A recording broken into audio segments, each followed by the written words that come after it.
الحمد لولیہ والصلاة علی نبیہ۔ تاریخ انسانیت اور تاریخ اسلام کا ایک عظیم نام عمر ابن الخطاب رضی اللہ تعالی عنہ ہے۔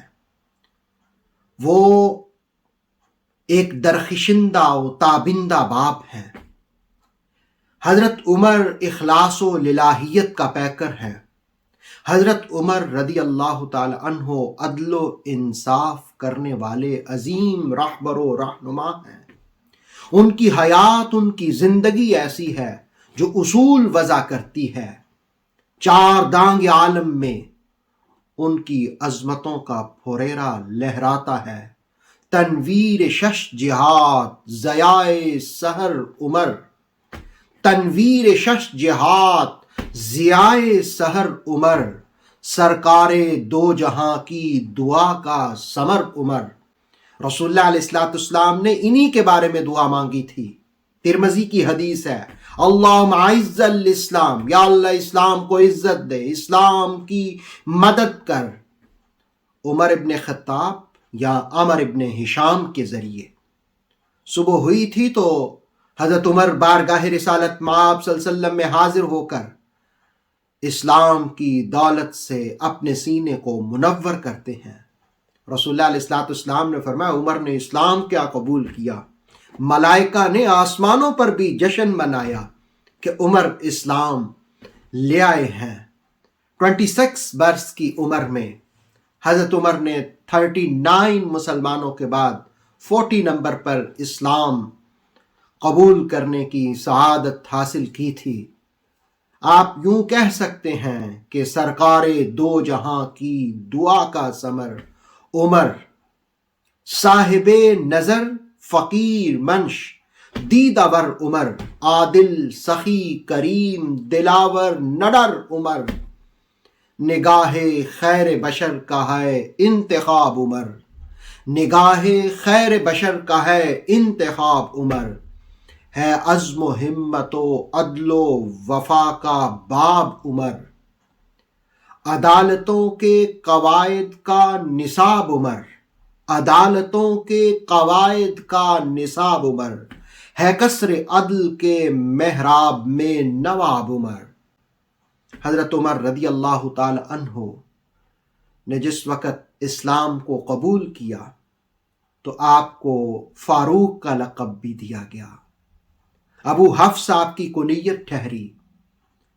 ام المومنین رضی اللہ تعالی عنہا فرماتی ہیں کہ فاروق آپ کا نام بارگاہ رسالت مآب صلی اللہ علیہ وسلم سے عطا ہوا کہ یہ حق اور باطل میں فرق کرنے والے ہیں۔ بلکہ دیلمی کی حدیث میں رسول اللہ علیہ السلام نے فرمایا کہ عمر ابن الخطاب سراج اہل الجنہ، یہ جنت والوں کا بھی چراغ ہوں گے۔ اور قرآن مجید کی کئی آیات حضرت عمر رضی اللہ تعالی عنہ کے مشورہ دینے کے بعد آپ کی تائید میں نازل ہوئیں۔ جس وقت رسول اللہ علیہ السلام نے مقام ابراہیم کا تعین کیا تو حضرت عمر رضی اللہ تعالیٰ عنہ نے کہا تھا کہ یا رسول اللہ، کیا ہم اس کو مصلی نہ بنا لیں، جائے نماز نہ بنا لیں؟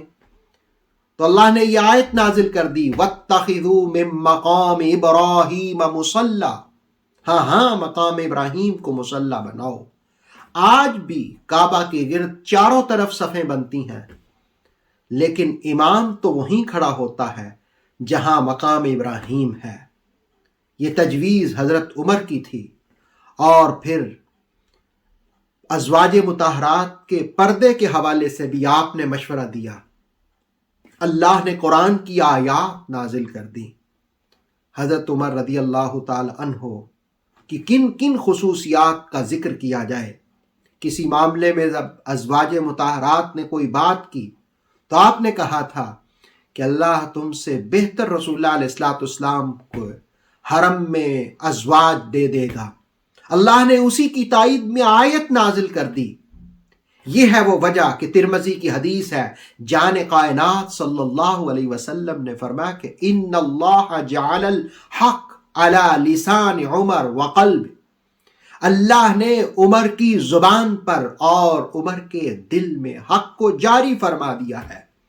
گویا عمر جو بولتے ہیں وہ حق ہے، اور اللہ رب العالمین نے وہ روب اور دبدبا عطا کیا تھا کہ رسول اللہ علیہ السلام نے خود ایک موقع پر کہا تھا والذی نفسی بیدہ، اللہ کی قسم جس کے قبضے میں میں محمد صلی اللہ علیہ وسلم کی جان ہے، عمر تم جس راستے پہ آتے ہو شیطان بھی اپنا راستہ بدل لیتا ہے۔ یہ بخاری اور مسلم کی حدیث ہے، اور ابن ماجہ کی حدیث تو یہ بھی ہے کہ اول من یصافحہ الحق عمر، حق جس کے ساتھ پہلے سب سے مصافحہ کرے گا وہ عمر ہوں گے۔ وَأَوَّلُ مَن يُسَلِّمْ عَلَيْهِ، اور حق جن پر پہلے سلام بھیجے گا وہ عمر ہوں گے، اور جن کا ہاتھ پکڑ کر کے ان کو سب سے پہلے جنت میں داخل کیا جائے گا وہ عمر ہوں گے۔ وہی حضرت عمر رضی اللہ تعالیٰ عنہ کے فضائل بے شمار ہیں، کمالات بے شمار ہیں۔ ترمذی کی حدیث ہے، رسول اللہ علیہ السلام نے فرمایا لو کان نبی، اگر میرے بعد کوئی نبی ہوتا بعدی میرے بعد، لکان عمر بن الخطاب، تو عمر بن الخطاب رضی اللہ تعالی عنہ ہوتے۔ عدل و انصاف میں ایک آپ کا نام ہے، اور انتظامیات کے ماہر آپ سمجھے جاتے ہیں۔ کتنے ہی محکمے آپ نے ان کا آغاز کیا۔ آج بھی یہ جو دنیا کے مختلف ممالک میں سوشل سسٹم ہے، یہ حضرت عمر رضی اللہ تعالی عنہ ہی کے حوالے سے منسوب کیا جاتا ہے۔ اللہ رب العالمین حضرت عمر رضی اللہ تعالی عنہ کی عظمتیں، رفتیں، برکتیں، ان کا صدقہ ہمیں بھی دین کا فہم اور سمجھ عطا فرمائے۔ اتھینٹک اسلامک نالج کے لیے دیکھتے رہیے نور وحی YouTube channel. Please like, subscribe and share.